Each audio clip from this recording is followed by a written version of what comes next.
नमस्कार दोस्तों, एनएस ज्योतिष में आपका फिर से स्वागत है।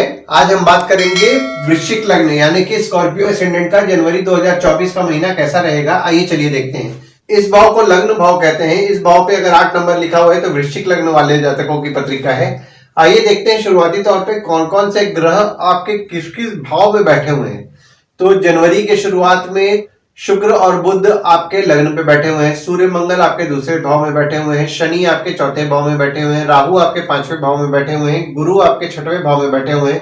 चंद्रमा आपके 10वें भाव में बैठे हुए हैं और केतु आपके 11वें भाव में बैठे हुए हैं। गोचर की अगर हम बात करें तो देखिए, बुध 28 दिसंबर को वक्री होकर के आपके दूसरे भाव से लग्न पे गोचर किए थे, जो कि वापस 7 जनवरी को मार्गी होंगे और आपके दूसरे भाव में गोचर करेंगे। वही सूर्य 14 जनवरी को आपके दूसरे भाव से तीसरे भाव में गोचर करेंगे और शुक्र 18 जनवरी को आपके लग्न से दूसरे भाव में गोचर करेंगे। यहाँ पे दृष्टियों के लिए मैंने कुछ मार्किंग कर दिया है। तो शनि की दृष्टि के लिए मैंने स्टार मार्किंग कर दिया है, गुरु की दृष्टि के लिए मैंने डॉट मार्किंग कर दिया और मंगल की दृष्टि के लिए मैंने हैश मार्किंग कर दिया है।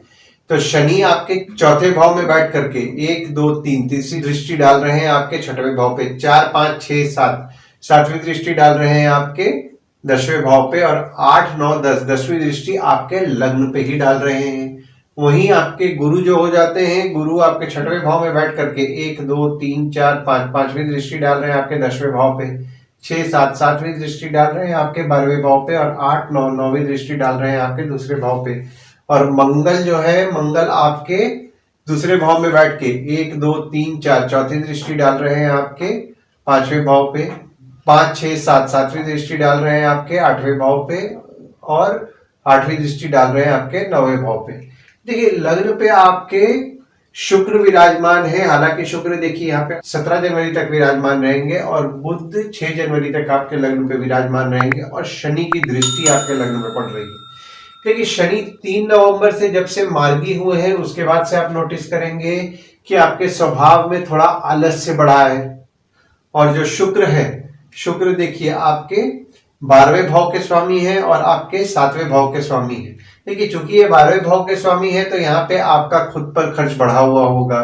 आपका आपके काम को लेकर के आप खर्च कर रहे होंगे, यानी कि आपका कोई अगर विदेश से रिलेटेड काम है, जैसे कि इंपोर्ट एक्सपोर्ट हो गया या फिर फॉरेन ट्रेड हो गया या फिर आपका कोई फॉरेन का प्रोजेक्ट उठा के काम कर रहे हैं तो उस पर आपका खर्च बढ़ा हुआ होगा।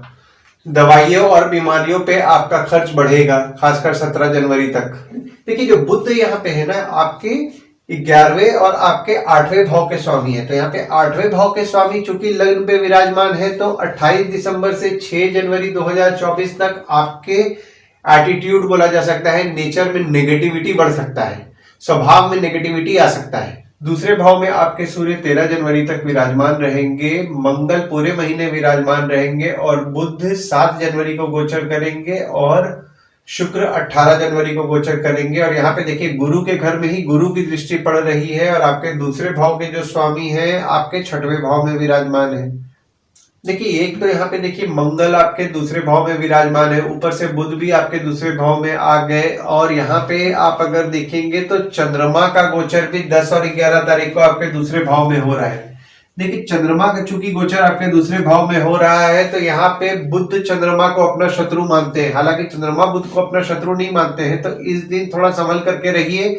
आपके परिवार में विवाद होने की संभावनाएं हैं, आपके झगड़ा आपके परिवार में हो सकता है।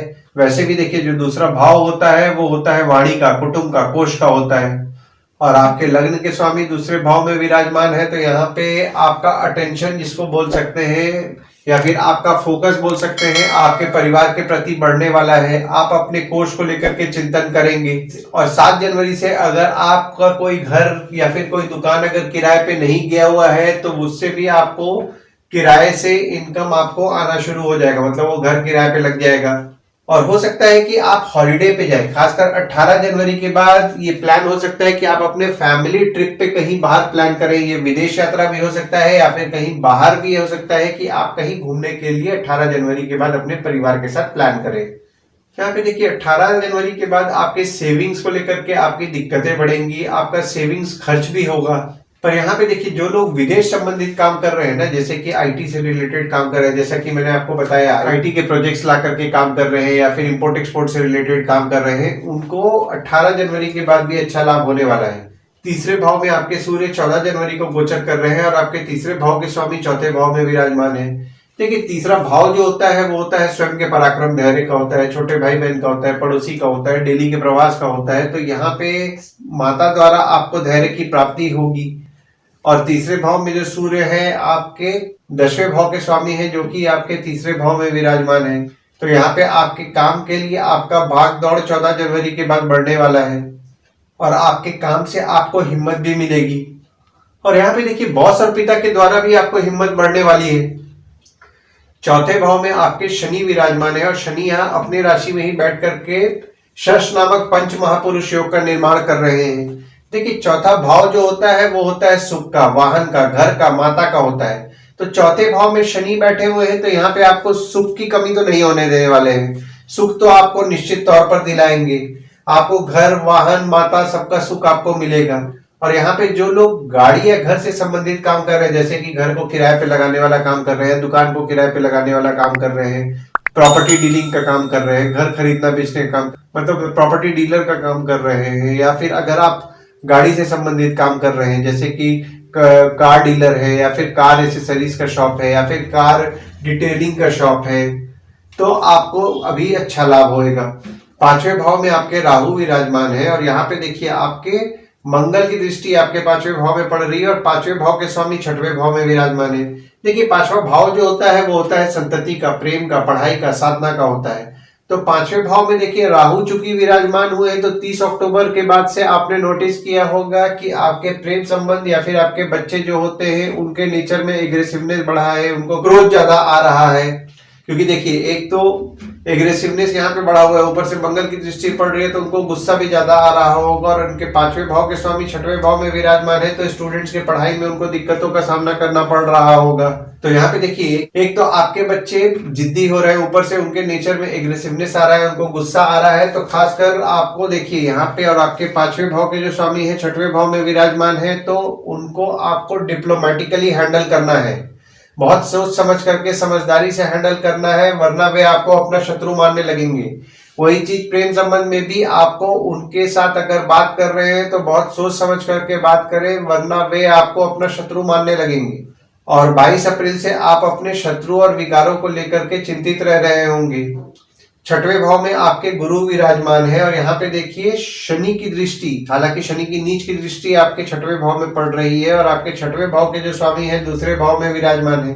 देखिए छठवां भाव जो होता है वो होता है रोग, ऋण, शत्रु, मामा मौसी का होता है। देखिए यहाँ पर आपके छठवें भाव के स्वामी दूसरे भाव में विराजमान 27 दिसंबर 2023 से हुए हैं तो आपके परिवार वाले आपको शत्रु उसके बाद समझ सकते हैं। धन के कारण परिवार में झगड़े बढ़ सकते हैं। देखिए ऐसे भी आपके 22 अप्रैल से आपके जो शत्रु होते हैं शत्रु बढ़े होंगे और आपको आपके काम में टफ कंपटीशन का भी सामना करना पड़ रहा होगा। सातवें भाव में आपके कोई ग्रह नहीं है पर यहाँ पे देखिए शुक्र के घर में ही शुक्र की दृष्टि पड़ रही है और बुध की दृष्टि भी आपके सातवें भाव में पड़ रही है। देखिए सातवां भाव जो होता है वो होता है आपके स्पाउस का, आपके भागीदार का होता है। देखिए यहाँ पर आपके सातवें भाव के स्वामी आपके लग्न पे हैं तो आपको आपके स्पाउस का सुख तो अच्छा मिलेगा और आपका प्रभाव आपके स्पाउस और आपके भागीदार पर भी आपका अच्छा पड़ने वाला है।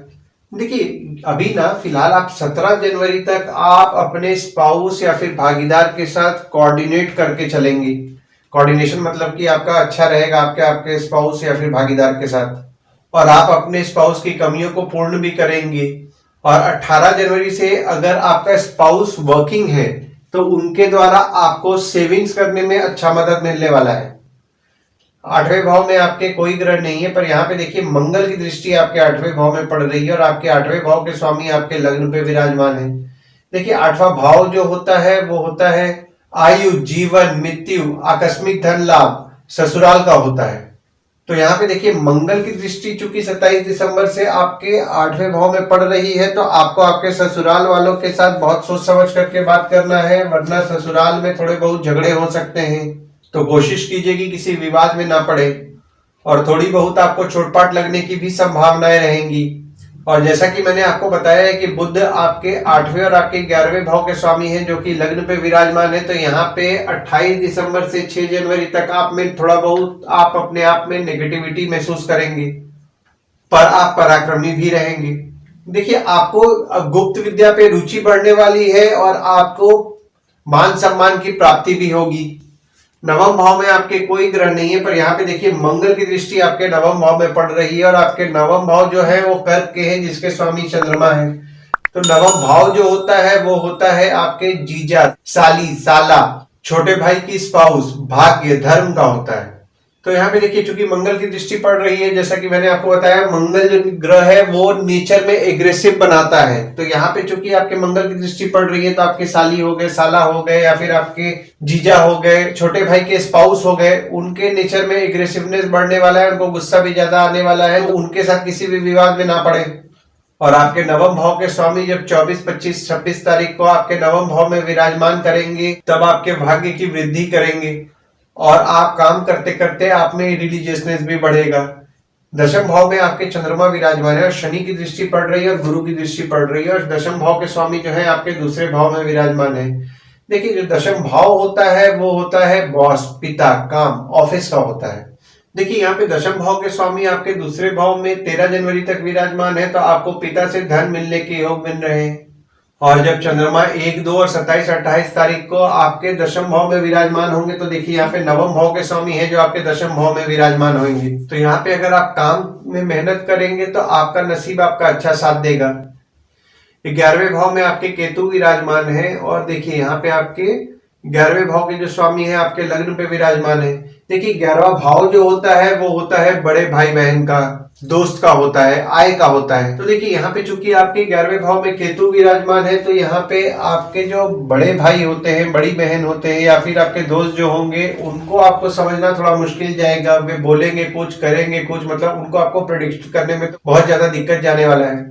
और आपके दोस्तों से आपके बनने में भी थोड़ी बहुत मुश्किलों का आपको सामना करना पड़ेगा।